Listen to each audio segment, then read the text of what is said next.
खुलुमबाय गोजोन फुंबिलिनि गासिबो बड'लेण्ड बुब्लिनि अनसायगिरिफोरखौ बरायग्रोबाय दिनै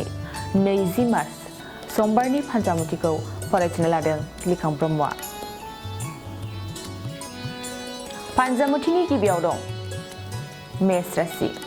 हरखाब बायदि खाबुफोर मोनगोन लोगोफोरनिफ्राय मोजां मदद मोननायनि मिजिं दं नाजानाय थायोब्ला नोंथांनि साबसिन वृष राशि नखराव मोजां सम बिमा बिफाजों अनजागोन नखराव सुखु गोजोना बांसिन फैगोन गोसोखौ उदां मोनगोन मिथुन राशि गुबुनजों माबा मोनसे दायनि थाखाय बांसावजागोन आंगो लोगोखौ फोथायनायनि सिगां सानग्रो गोसोखौ हगारसारनाङा कर्कट राशि देहानि फारसे जेंना नुजाथिगोन हरखाब देहानि उदै गोसा सानाय जागोन सानाय सुनायखौ सहायनो हानाय बायदि मोनगोन सिंह राशि हरखाब गोसोआव मोजां साननाय फैगोन सोरखौबा गोसो थोगोन दिनैनि सानाव नोंथांनि गोसोआ रमान्सनि फारसेल' थांगोन कन्या राशि गोसोनि हास्थायनाय मिजिंफ्रा आबुं जागोन गोसोआ लुबैनाय मुवा बेसादखौ मोनजोबगोन साननाय हनायफ्रा सिगांनिख्रुइ साबसिन तुला राशि गोसोआव मानोबा गिनाय जागोन गिनाय गोसोजों जेरावबो दावगानो हानाय नङा हारसिङै समखौ बारहोनांगोन वृश्चिक राशि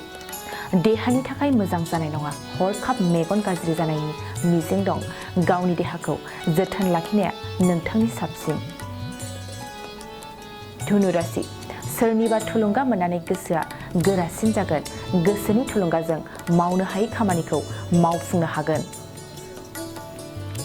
मकर राशि नखरनि जेंना जेंसिफोरखौ लानानै संसारनि जिंगायाव गोग्लैगोन नखरनि रां आंखालाव बांसिन जिंगासिगोन दुखु जागोन कुम्भ राशि गोसोआव मोजां मोननाय अनजालुखौ मोननो हास्थायगोन गोसोनि साननाय हनाय गुवारसिन जागोन गुबुनखौ मेगन थिफायगोन मीन राशि नखराव रां रुफा जोबस्रांगोन धोन सम्पति जोबलांनो हमनायखौ मिथिस्लाबनाय नङा आंखालाव गोग्लैगोन दिनै सानसेनि राशि फरायथिनायाबो एसेनोसै आसा खालामो नोंथांनि दिनैनि साना मोजाङै मोजां थांगोन बेखौ बड'लेण्ड बुब्लि नखरनिफ्राय मिजिंथिबाय गोजोन्थों बाइक सालायनो मोजां मोनग्राफोरनि थाखाय गोजोनथाव खौरां मार्च दाननि 22-23 आरो 24 अक्ट' सानथामनि थाखाय दावहारु अट' एजेन्सिया नोंथांनो लाबोगासिनो मेगालन काम एक्सचेन्ज मेला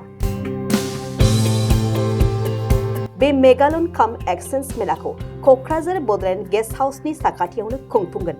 बे मेलायाव बारा नङा 14,999 रांसिमाव डाउन पेमेन्ट होनानै बाजाज कम्पानिनि गुबुन गुबुन बाइकफोरखौ ल'नाव लानो हागोन